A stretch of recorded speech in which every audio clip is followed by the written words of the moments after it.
Hello, everyone. We're going to get started now with Death to Buckets. My name is Doug Kaczmarek. I am the Chief Data Officer at More. I wanted to let everyone know that we would love to have questions, so please use the chat functionality as I'm presenting to type questions in, and towards the end we'll definitely have some time to walk through those and answer them in as much detail as possible. So let's get started. Death to Buckets. Fundraising decisions at the individual level. So today's webinar is going to be broken down into 3 sections. I'm going to talk about, in general, the challenges of donor segmentation, all the different aspects of it from big to small, and then I'm going to get into a section to talk about the theory of predictive modeling and why segmentation can be beaten by modeling. And then at the very end, I'm going to walk through a few examples and snippets of examples of how the work's being done in the industry today. As you can see, I'm starting off by, pretty confrontational stuff, saying that segmentation in the nonprofit industry is behind the times. But if you really step back and you think about it for a while, in all aspects of your life, you're seeing technology in terms of data and predictive analytics all around you, almost in every industry. And so, I question how the nonprofit industry is keeping up.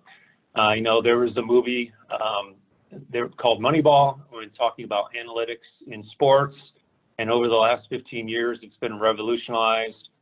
You see it every day in recommendation systems when you're shopping on services like Amazon, or when you're consuming streaming services such as Netflix, things like that. So analytics is at work all over the place, even in other fringe industries, in professional poker, for example. No longer is it the gunslinging old Western guy that's cleaning up with all the money in the poker community. It's young, savvy, analytical folks that are really the top of the poker profession today, and that extends to gaming and sports betting. The waters are ripe with chum for those really analytical people who are on those services like FanDuel. So in the industry of nonprofit, that competition for the donor is fierce. So why wouldn't we bring to bear all the tools that is being used in other industries and utilize data science to its fullest extent? So let's jump in and kind of start off with the practical challenges of segmentation as it exists today. Before we even get into any numbers, just organizational alignment. I've seen practically through many different organizations issues around who actually has permission within the company to do that marketing. So is there an internal fight for that donor? Are there organizational silos that exist? Are event attendees, grateful patients, volunteers, are they siphoned off to different departments and not allowed to be targeted by the direct marketing folks? Is the same true for mid-level or major donors? How is that all handled? So I don't have specific answers to those because each organization is very unique, of course, but you need to keep that in mind that when you're talking to donors and you're marketing to donors, are they fully understanding kind of where that marketing message is coming from? And furthermore, do they even care how they're classified? I've seen examples of membership programs versus donors where there's a big internal fight, yet the donor really doesn't understand how the organization thinks about them, nor do they care. So it's an important consideration right off the bat. The next thing I'd like to talk about is what I call the cultivation fallacy. I've had this discussion many times over the years with various folks in the nonprofit industry. As we've worked to develop solutions to acquire new donors, the first thought is just get the donor on the file. We will cultivate them. Our creative, our messages, our packaging, we'll just win them over and we'll convert them and you don't have to worry about it. So is your new donor acquisition program really tied to long-term value? there's clearly a lot of issues with kind of this mindset of we can convert anyone. Just take a look at your own donor file. The one-time donors on most organizational files make up nearly 40, 50, even 60% of the file. So right off the bat, if you're saying we will cultivate them, it doesn't happen. It doesn't happen at a nearly high enough rate. And so it's very important to think about that. And then furthermore, when you get those donors on the file that aren't converting, a lot of segmentation schemes are set up in such a way that they will be promoted over and over again in their first 3 months, 6 months, 12 months. So you're spending a lot of money trying to cultivate them, when in fact you can predict who are those right donors to convert, and will they convert and actually provide a high long-term value. So you need to think upstream before you even get into the segmentation piece of your work, and understand how are you acquiring those donors. Are you doing it in the right way with the right methodologies that I'll talk about in a little while, to really identify those folks that will convert. And if you are pulling along those donors that are predicted not to, do you have something in place in that short-term segmentation to remove them? So get them out of those systematic campaigns. So those one-time givers, you need to understand them, and you need to have something in place to control them. And usually an initial gift amount, is a powerful predictor, but there's many other predictors, and we'll get into all the different data that is available on individual consumers. So after the cultivation fallacy, if you just think about your donor file in a different way, think about it, as this mass of undifferentiated donors. How are you going to do this segmentation? And I want to talk about, things I've seen over the years. I've seen a lot of people deal with intuition, and they've talked about, specifically, I understand who my donors are, and they don't want to use data to do it. It's actually a really interesting topic, especially in today's world. And if you just Google articles on marketing intuition or using intuition in marketing, you'll see lots of arguments on both sides of it.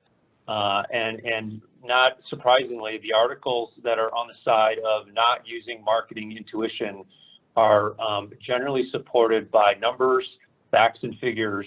And the articles that support using marketing intuition are more opinion types of pieces. So, I like to think of intuition as guessing, and I'm a statistician by training, so I like to refer to the numbers.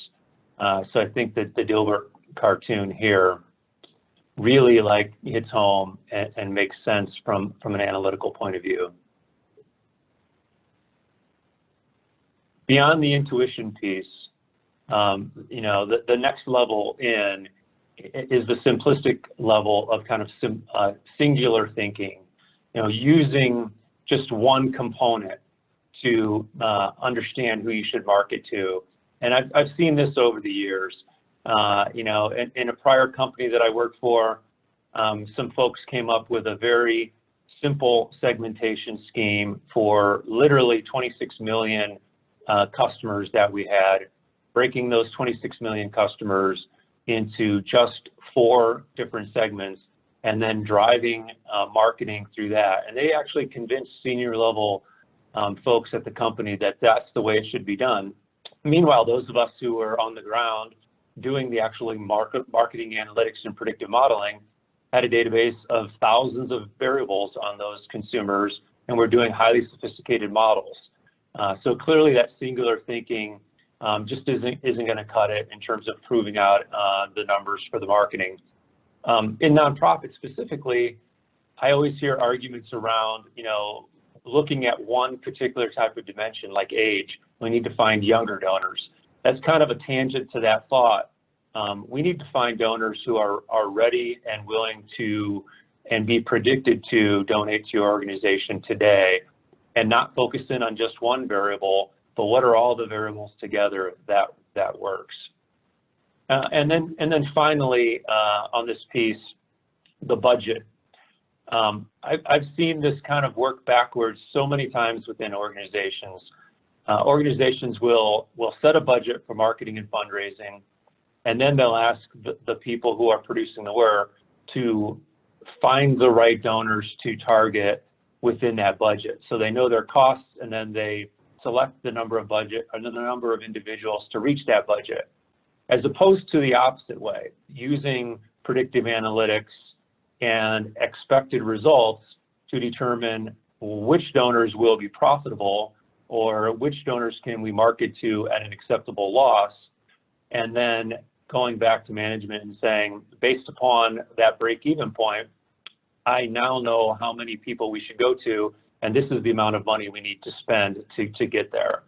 So it's a different way of thinking about setting the budget and delivering it, and you have to have, you know, really solid analytics to support it, and that's the foundation of the predictive modeling. So back to the catchy title of Death of Buckets. What is a bucket? You know, one definition could be it's that mass of undifferentiated donors, but now let's just break them down into a few segments or multiple segments based upon some finite characteristics. So we've grouped people together. The traditional methodology is just RFM. It's recency of last donation, frequency of donation, and some sort of monetary value from past donations that frankly changes from one organization to the next. So basic RFM modeling, kind of done on spreadsheets, has been around forever. There's kind of a legend in the direct marketing industry, Arthur Hughes, who suggested a simple model of 125 RFM segments where you take recency, frequency, and monetary, and you break all three of those into 5 segments each, and then you have 5 times 5 times 5. You've got your entire consumer file broken into those 125 groups, and then you can use them to do marketing. And that really was used for many years, even in commercial, as a way to get into the game, track performance. But then as time went on, it became more and more challenging, more and more competition in different industries, more competition in the mailbox, in particular in the direct mail days. So additions were put on. Buckets were added, like what was the channel of acquisition for the particular donor? What is their demographics? As I previously mentioned, things like age or gender. It could be what package type have they responded to in the past, things like that. So at the end of the day, we still have buckets. We still have groups of people. And a little segue to football season. I grew up in Indiana, and the only bucket I knew when I was learning about statistics was the Old Oaken bucket. That bucket that's given away to the winner of the IU and Purdue game, December 12th this year. So a bucket's a bucket, but in this context, it's a little bit of fun. But let's talk about the leaky bucket now. So again, playing off the metaphor, what do we mean when we talk about leaky buckets? We have too many donors who are all being treated in the same fashion. Large buckets are problems.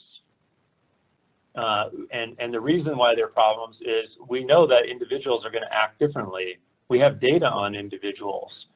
We can make predictions about those individuals, but treating them all together as one will lead us to just almost by default make a worse decision. And then, so the savvy marketers have understood that as the competition got fierce over the years. So they started adding more layers into the segmentation. And there's a problem with this that I don't think a lot of people understand, mostly because it's down in the weeds and it's kind of more of a statistical problem. But when you layer on kind of these universal truths, so layering on something like an extra demographic variable that you know to be true overall for your donor file could add to a potential statistical error when you're splitting the segments. So you know, what is this called? It's called Simpson's paradox. So Simpson's paradox, by definition, is this phenomena in which a trend appears, you know, in several different subgroups, you know, i.e. your buckets, but it doesn't or disappears when you look at that overall universe of names. So if you Google this one, you'll find some good classic examples from the textbooks that spell it out really easily. But in the direct marketing world, what does it mean? So we've got a marginal bucket. It's really big. It's thousands of donors. The savvy marketer wants to split it up because they know that the performance of that bucket has been marginal, and so they want to find some way. So one typical thing that I see done is they'll layer in a demographic variable. In my box here, I suggest females outperform males. They know that to be a universal truth. They know that when they look at their marketing overall, females will respond at a higher rate, will donate more money. So they think, I got to break up this smaller bucket within my file. I'm going to now split it up into two groups, females versus males, sit the males aside, not promote them, and male to females. But a potential error can occur. The Simpson's paradox error can occur because in that localized segment, it's quite possible that males outperform females. And now you've just done the opposite of what you needed to do to make that segment perform above the margin. So you need to have that statistical truth when you're making those splits, and that can be very challenging. It's that, unfortunately, bad mistake that will be hidden, and you won't really understand it until you get the results post mail or post execution of your promotion. Another big issue is just the lack of meaningful data. I think the cartoon sums it up. We don't have a lot of information on our customers. What do we do? I mentioned right off the bat the issue with one-time donors. Half of donor files are made up of individuals who have literally donated one and only one time. Yes, there's a lot of rich information on that one transaction. What channel did they make the donation from? How much did they give? Information like that. But it's really not a lot to go on. And you need more. And many times I've heard folks say, I have a good segmentation scheme, but I'm not sure what to do with my one-timers. Well, modeling is approach, and we'll get into that. And then in a similar fashion, lapsed and dormant donors. So the older and older that a donor becomes in terms of their recency, the harder and harder is it for you to segment them effectively. And that's because the data just becomes stale. It becomes less meaningful at making a prediction. And over time, you need to do something else with those names, and the buckets just kind of really fall apart. And then finally, the consumer data piece. You can layer on the extra data to kind of fill the gaps when you have that lack of meaningful data for one-timers or older donors. But it's difficult. It could be costly if you're going to overlay that raw data to your CRM. And then if you do overlay it, you need to have the process in place and the analytical folks in place to be able to understand it, to get around things like Simpson's paradox, and to integrate that data effectively. And so I'll talk more about consumer data in a few slides and kind of dig deeper with what is that data and how effective is it. But now I want to revisit kind of the bucket problem with a more simple example. So let's consider this to be all of the RFM segments that we're going to target. We've got 10 buckets here. They vary in size based upon the theoretical number of donors within each one. And what's represented is, for the sake of this illustration, the average gross income per piece. So this is a direct mail example, but I want to make it clear up front. It doesn't matter what channel we're talking about, as long as you have the ability to target individuals or target groups of donors, this concept holds. This could hold for uploading audiences to Facebook, finding these people to do display advertising, email marketing, whatever it might be. I'm just using the direct mail example because that's where segmentation is most often used. So what is the problem with the buckets in this context? I've got 10 buckets. They range from 47 cents at the top to 5 cents at the bottom. So what's the whole process? What does the marketer do as they're understanding how to treat these? Well, the first thing they do is they're going to rank them from highest to lowest, and they're going to understand what the performance is. And I should mention that this performance is based upon historical results. That's also a really interesting piece if you really break it down and think about it. So the RFM information and the estimates are broken down by historical performance. But if you have recency and frequency and monetary segments that are very detailed, things like a 0 to 3 month segment, a 0 to 3 month segment on January 1 could look completely different than a 0 to 3 month segment on April 1st, based upon the nature of your fundraising in the fourth quarter versus the first quarter. So you have to account for a lot of complex things like seasonality, and you have to do 12-month look backs. So it can be much more complicated than originally thought to just simply break the file up and manage it in that way. But let's just say that this is the historical predicted response of these buckets. What does the person do next who's running segmentation? They rank them. They rank them from best to worst. They understand what that ranking is, and then they understand what their marketing performance is. So in my example here, I'm saying that there's an acceptable gross income per piece in the mail of 16 cents. So based upon that number, they can simply go to their ranking of segments, and then they can just simply pick off those top 6 segments and say, segments 1 through 6 are above my line. They're 17 cents or above, so I should mark it to 17 cents, segments 1 through 6, and I'm done. But from just a visual point of view, if you take a step back and you think about it, you know, that line actually crosses over 3 of the middle segments pretty closely, and really even segment 4 at 21 cents. Just by definition, the average performance for those segments is right around margin. That means that some people have to be performing less than average and some greater than average to make the average be marginal. Again, treating all of these individuals as one is the problem. So there are those portions that are above and below that building predictive models can identify. But I want to go a step further. It's not just those segments. It's really every segment. So the bucket problem is the fact that there are individuals throughout the entire set of buckets that can be predicted to be, quote, on the wrong side of the line. Yes, it's probably very few people in that first segment that averages 47 cents, but there's probably a few. And yes, there's probably a few people in the bottom segment 10 at 5 cents per piece that can be predicted to perform above the line at 16 cents, but there's going to be some. And so at the end of the day, what's leaking is all those predictions within each one of those particular buckets. And that is that sad leaky bucket problem. So predictive models will patch up those buckets, and we'll find those people. So how do we do it? The next section here gets into the solution kind of in theory.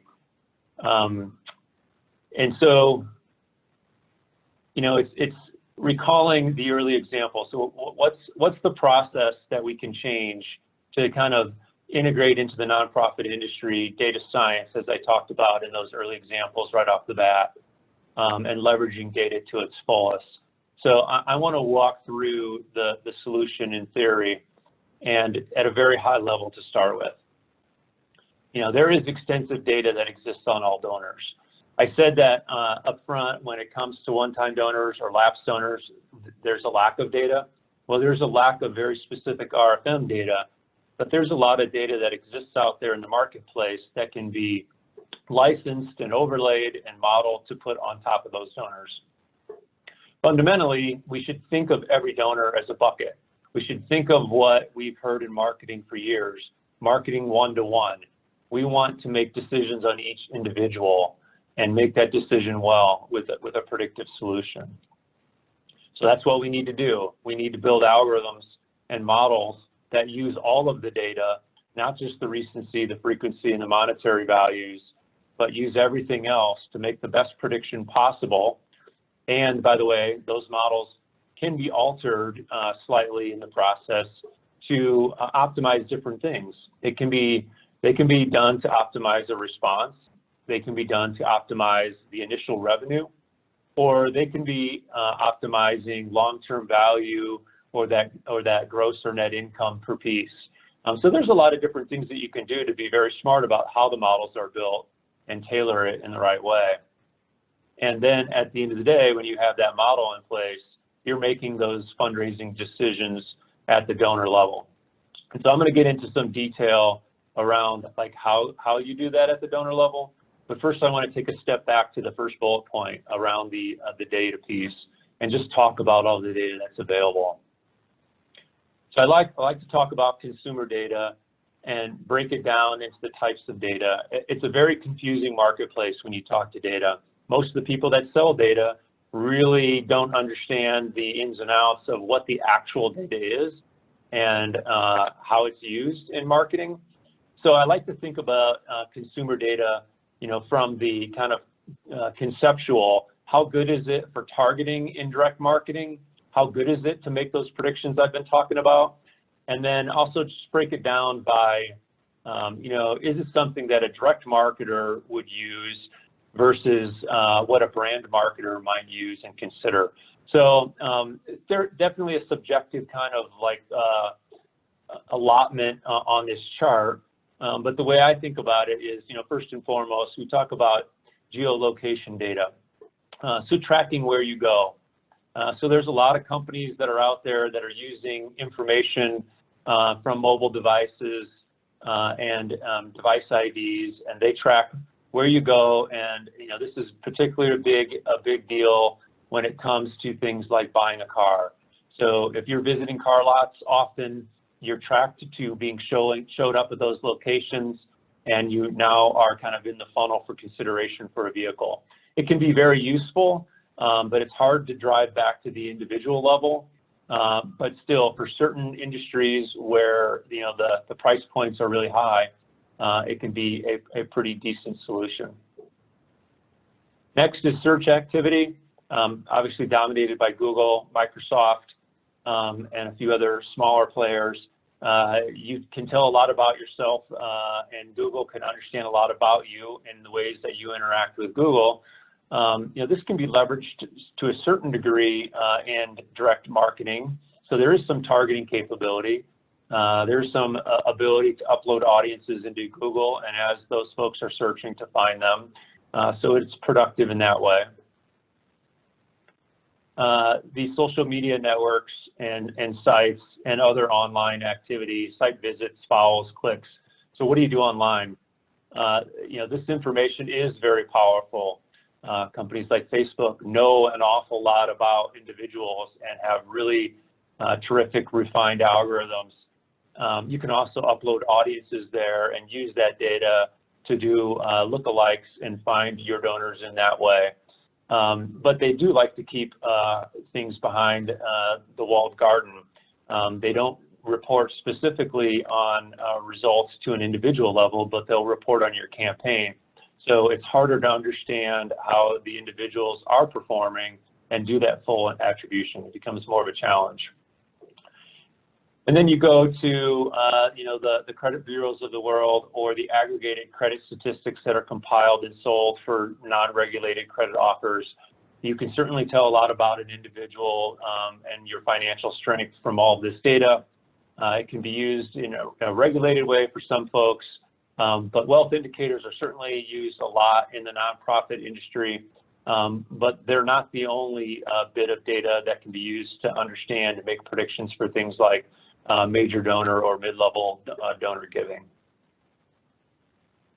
The more traditional companies, the compilers, the aggregators, they're calculating things and making estimations and pouring through public records to create demographics on every adult in the U.S., to understand what the lifestyle interests are, maybe through some surveys, but probably more through product warranty cards and other types of things there. it can be very useful in many ways, and it's certainly useful to put into analytical models and to targeting. And then a simplified version of that, so segmentation products. This is kind of like my example to my former employer, where we segmented the entire base into just 4 pieces using some demographics and other types of things. There are products that exist on the marketplace that have been around for literally for decades, where you can pick up groups of people based upon statistical cluster analysis of the demographics and lifestyle interests and can market that way. That's definitely more of a brand play and really not very effective for direct marketing. And then the next piece, survey results. What do you say about yourself? There's a lot of rich information, particularly in the last 5 to 10 years, as the availability to do surveys online and to gather data and to gather massive amounts of data and have people, step up and say they're interested in this, they have this ailment, they want to do this in the future. That information is very useful for the specific person who is responding to the survey, but it can also be used using kind of the other data around it to make predictions for the rest of the country and understand who are the people that look like them in terms of the rest of the data. So kind of using predictive analytics to extend the data is a big component here. And then finally, everything in the upper right. Everything up in the upper right really is where the rubber meets the road for direct marketers. It's how you spend your hard-earned money. More than anything else, all of this transactional data is the most important.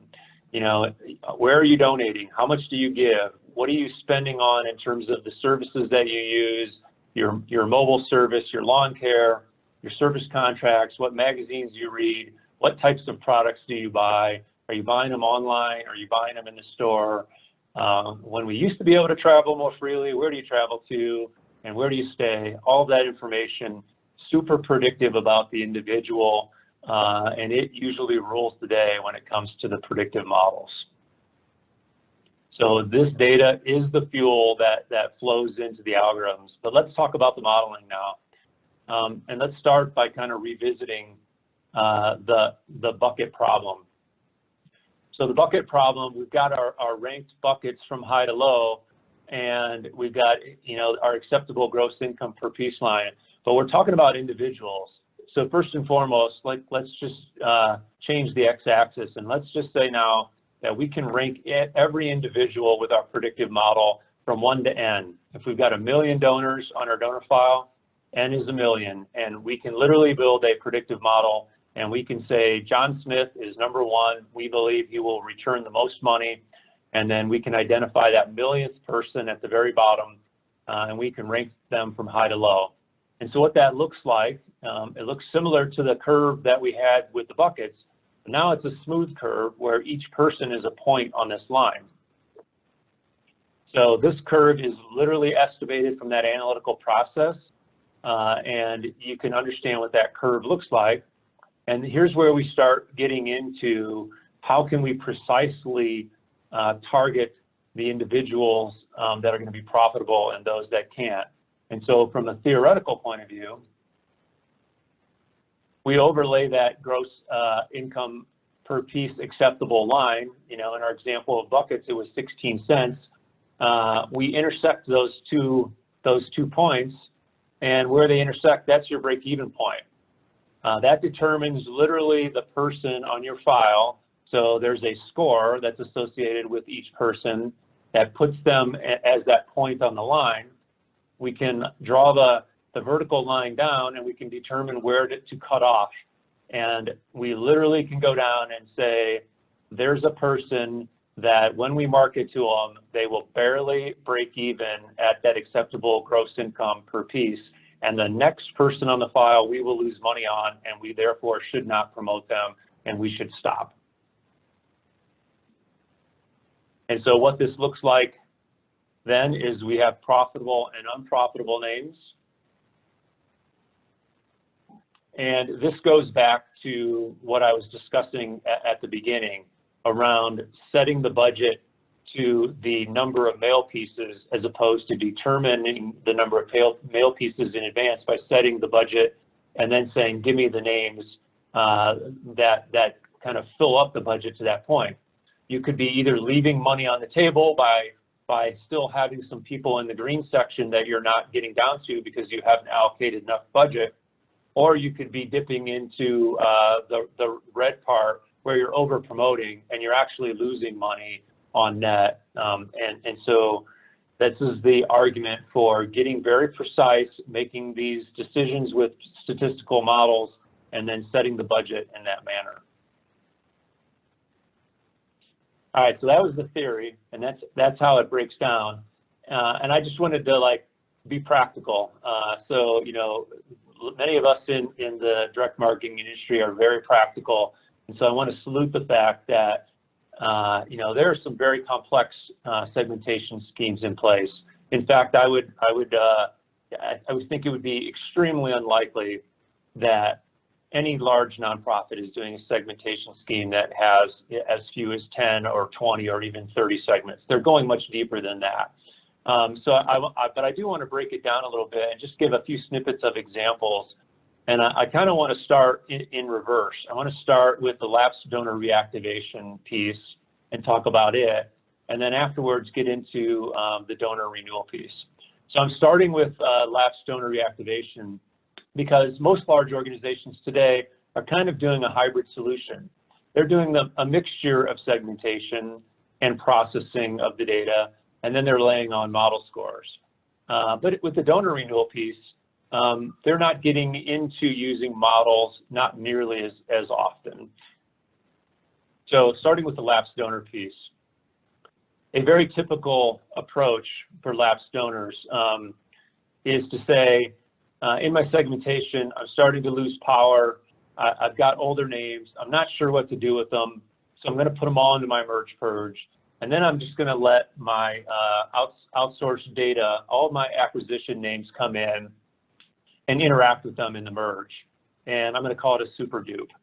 And so a couple points. First and foremost, they kind of had to make a cutoff somewhere. And in the example here, the cutoff is at 37 plus months. So there was a decision that was made. It probably wasn't arbitrary. It was probably made around past performance, but it was done using buckets. And so they just created one big bucket. All 37 plus month recency names are going to flow through into the merge. We're not sure what to do with them. And then we're going to understand the overlap between those names and all those outsourced names. And we're going to flag them and then probably just mail them all, or maybe even mail them multiple times if you had multiple outsourced names kind of hit with them. So what are the issues with that? I think it's pretty much a decent approach to start with. But, you know, I mentioned the definition of the lapsed donors and how that might change depending upon what time of year you're in, and kind of like as your file kind of goes in waves throughout, you know, each quarter of the year. But the other big piece is your expected counts of super dupes is going to be variable. It's hard to predict. In this example, it's 147,000. But, you know, the next time out, it could be 157,000 or 127,000. So you have to read that in the merge, and therefore you get a different mixture, right? Why do those volumes change?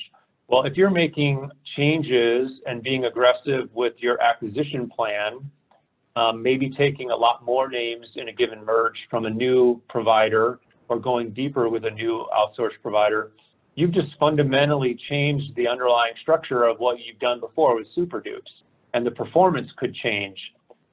You could now get more super dupes and therefore have lower performance and not know it. And then the last piece related to that is just managing outsourced vendors. You know, are there models that they're producing kind of meant to be targeting lapsed donors, or are they meant to be targeting pure acquisition names, pure new names to your organization? And so those two things are subtle, but they could affect the overall performance. What do you do next? So you've identified the super dupes, you kind of pulled them off.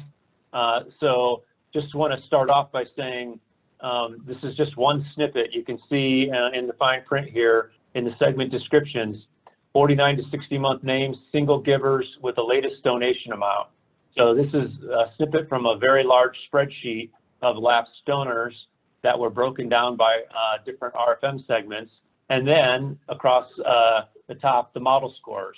So an outside provider produced a model, and then they ranked it, and then they decided that I'm going to, for this kind of cluster of buckets, I'm going to take all the model scores 1 through 5 and cut it off at 6 through 10. So, you know, we've got a variable set of names that fall into each of these based upon the super dupes. Segments here are still being assumed to be as important as model scores.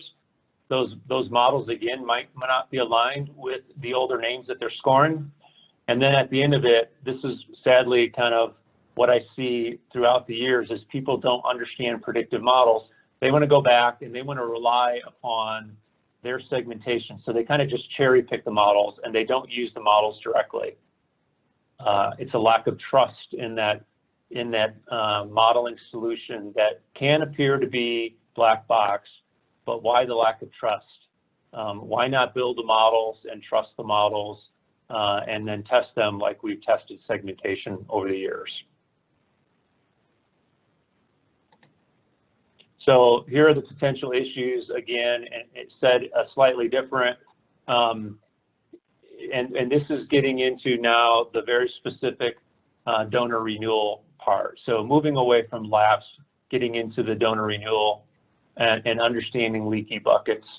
Again, a snippet from a spreadsheet, 0 to 3 month recency, multis using largest gift amount, and then some further breakdowns by new to file, mid-level, and then whether or not they're package responsive or non-package responsive. So this nonprofit has different types of package. They're savvy enough to know that responders to one package type may not be as good as the other. So they kind of split them into 2 pieces. Everything's highlighted in yellow because everyone's getting picked for mail. But you can see there's some pretty big buckets here, 42,000, almost 43,000 names in one segment. So low largest gift amount, folks, 17,000, 1,800. There's some potential leaky buckets that we've talked about. And I should step back too, just to point out again, why largest gift amount? What if their largest gift amount was 8 years ago, and 2 months ago they gave a gift that's completely different from that first one? So some stakes have been put in the ground around using largest gift amount, but there could be other more important things to use than just that one criteria. So the opportunities for all of this is to simplify the process to build models to select donors, to use those models to precisely figure out which ones you should be getting to, and then to salute that concept that yes, there are different types of people that respond to different types of sub-packages. You can and should build different types of solutions, different types of models for each package to identify them and use all the data to do it. Certainly, there will be a lot of correlation between, different package types, but you'll make different decisions in a very precise way. So how do you test all of this? What's the low risk way of understanding what you can actually do to move away from segmentation and use modeling? And so I think this solution will not surprise a lot of folks in the direct marketing industry because we've been kind of doing it this way forever. You start off by building your models, then you generate your selections using your normal methodology, your segmentation buckets. You generate your selection using your model, and then you look at the overlap between the two. So that simple 2x2 where your solutions agree. So when the segmentation and the models agree in the upper left that you should promote them, and then in the lower right, they both agree that you should not promote those donors. And then you've got where the 2 solutions do not agree. The upper right is, hey, my segmentation says I should be marketing to these donors, but the model says no. And then conversely, lower left, the model says yes, the segmentation says no. What does that all mean? That's your opportunity. you determine the opportunity. You haven't spent any marketing money yet. You've done the analytics, and you can identify, well, just how many donors fall into those two segments where the solutions do not agree. So a lot of folks like to call this the rotation. Like if I'm going to use the modeling solution, I'm going to rotate names in and I'm going to take names out. So right off the bat, if the number of names is not large, a big opportunity doesn't exist. So something could be going on there. It could be you're so refined in your segmentation that you're getting really close to modeling. That's fantastic. It could be that the model's not good or the data flowing into the model's not good. But I rarely see that to be the case for large clients who have big donor files. So determine that opportunity, and then the next piece is to test it in market. So what does it mean to test it in market? Well, it's pretty simple. It's do what you were doing before. Across the top row where it's segmentation, yes, you're going to promote where they agree. Where they don't agree, you should rekey those names, still promote them like you would have before. The model says no, but now you can get a read to see, are those names actually poor performing because the model suggested that they would not perform.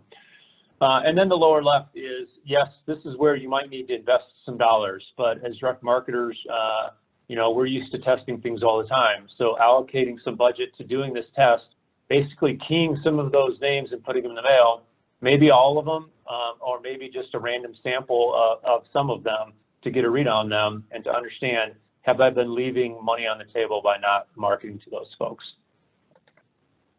So some considerations with all this.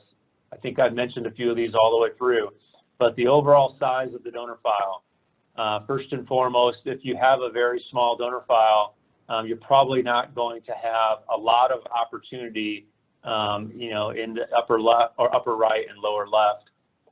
The availability of data to develop the effective model.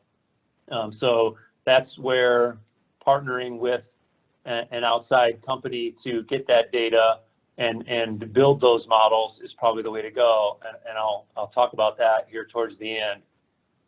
The other piece of it is, what is the incremental gains that you expect from the models, and how do you compare that to the cost of actually building and applying the model? So then it becomes, you know, a business case, a financial exercise to understand cost versus benefit. And then, you know, again, I can't overlook it. I started with it in slide one. If you're going to be going down this path, you have to have organizational alignment to make it happen. And you have to understand like how the process would change by developing a model and putting a model in market. So all of that was really focused on how do you deal with your donor file. It was dealing with how do you deal with lapsed donors, how do you deal with renewal donors, but what about acquisition? So historically, you know, in the industry, if I were to break it down into the simplest three buckets, it would be exchange, rental, and then the cooperative data companies where you can buy modeled names. So exchanges and rental lists, there's a lot of cost reasons why you might do exchange and rental lists, but by definition, right, they are buckets. You rent the 0 to 3 month donors from organization B or organization F or whatever it might be. You rent them in the same fashion. So you're doing exchanges, you're doing rentals, you're putting them into buckets, and they're just flat out leaky. Some of them will have names in there. There'll be marginal performing names, and you could build models and you can remove them. And effectively, that's what happened to the industry. It first happened to the retail catalog industry with cooperative databases, as cooperative databases built models, and now that's what's happening with nonprofits. Cooperative database companies, I would call them a smart bucket. So they're doing literally everything that I just talked about in terms of modeling. They're developing predictive models on individuals, and if it's not individuals, maybe it's a household, but it's still a very precise prediction. But what do they do to bring it to market? Well, the entire industry has been used to kind of buying buckets via rental lists and exchanges. So, you know, we in the in the database world of cooperatives have always packaged up that individual predictions into segments. So it's a very interesting thing, but it's not necessarily a bad thing, and I don't want to represent it that way. It's a very practical thing for how acquisition names need to get packaged, delivered, and tested.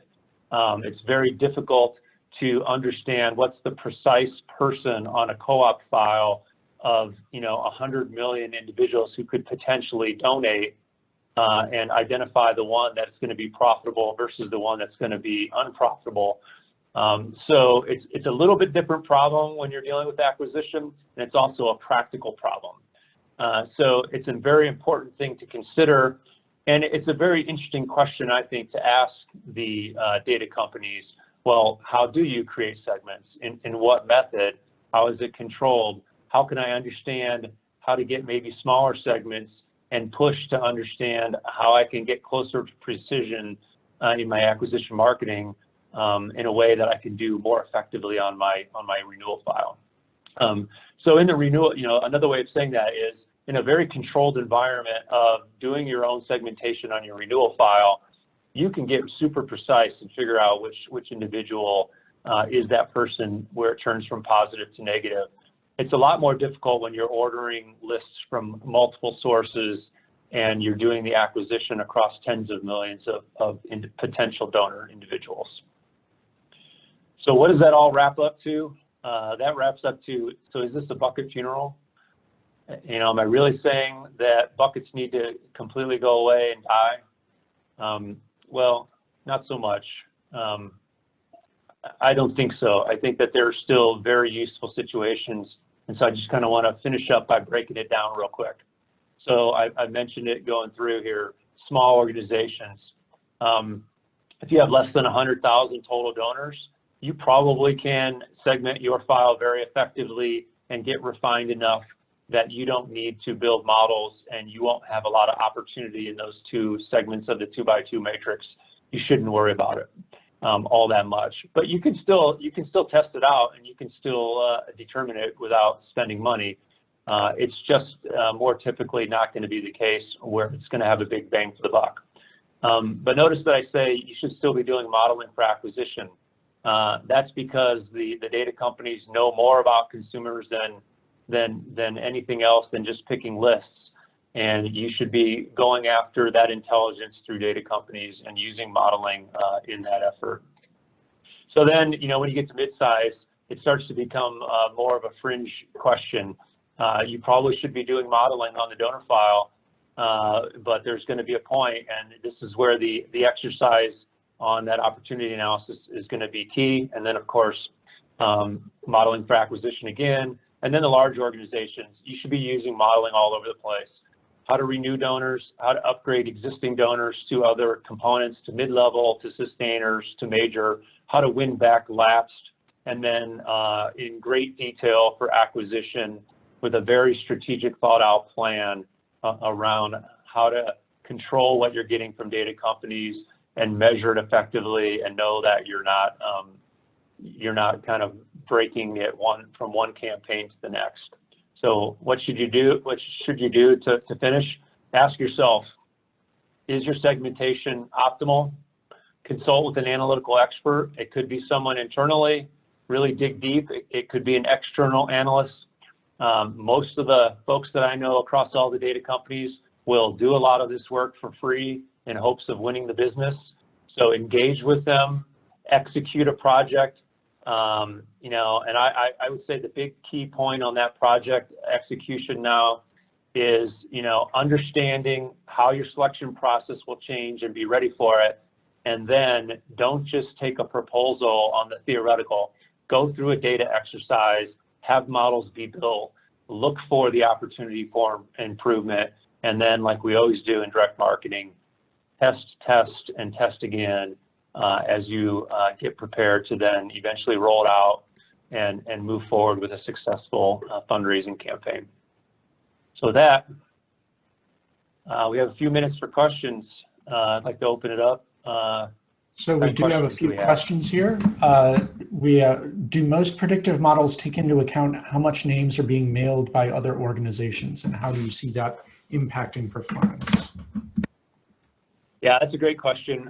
Promotion history is one that can and should be looked at in different ways.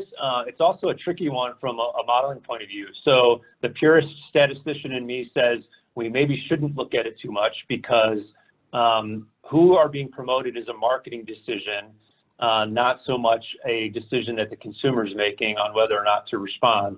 But with that being said, I think there are great applications for how past promotion history can be leveraged and used. It just has to be done very carefully within the modeling process. Okay. A couple of folks have asked, how are you looking at COVID-19 period donors in modeling, given that it might skew donor behavior? It's a historical event without precedent. Yeah, that is another great point. It's kind of the amplified, more serious point of seasonality. So in the modeling exercises, we're always talking about, are there certain types of years that are attracting different types of donors? Maybe we should have different predictive models for those different times of years. This is kind of no different from that in terms of an analytical exercise. People may be responding to your efforts during the COVID pandemic that wouldn't ordinarily respond. So you want to have predictive models that can kind of suss that out and understand that. The analytical way to do that is to build models prior to the pandemic, and then use promotional campaigns during the pandemic, and then run through an analytical process to compare how different are those models, how well do they line up, and then you can have literally a numerical answer on how different they are, and then make decisions how to go forward. And the same holds true for a organizational specific issue. If an organization has bad press, has a crisis of some sort, and is impacted negatively, the same kind of scenario holds there. Great. And final question, because we have 1 minute left. Feel free to email Doug at his email address with any further questions on this. But what would you say is an acceptable ROI for hard copy mailers after their expenses for a nonprofit? An acceptable ROI for, what was the last part? For direct mail after expenses. Yeah, I think that's a tough one. I think that gets back to just how the program is being managed. It really, I've seen that vary all over the board. I think program managers would be probably better to answer that than I in the modeling world. It just varies all over. I know, like, I think about it from a different point of view in acquisition, you know, having some level of investment, you know, thinking about, that's why I use the term acceptable. You're not going to do acquisition marketing to a break even. You're going to accept, say, a 10% loss. You want to have definitely driving profits through your donor file. So you're going to have to balance how much you're doing in prospecting at a loss and have the ROI on your donor file more than exceed that number. And the only thing I'd add on that is it's always good to look at a longer term measure rather than just immediate ROI on that, something like a payback period or a donor lifetime value, so that you can invest more to get a $100 donor who's likely to retain than a $10 donor who isn't. That dog is chasing some leaky buckets right now. That dog has a child coming home from school, and that's very exciting. Thank you, everyone, for attending.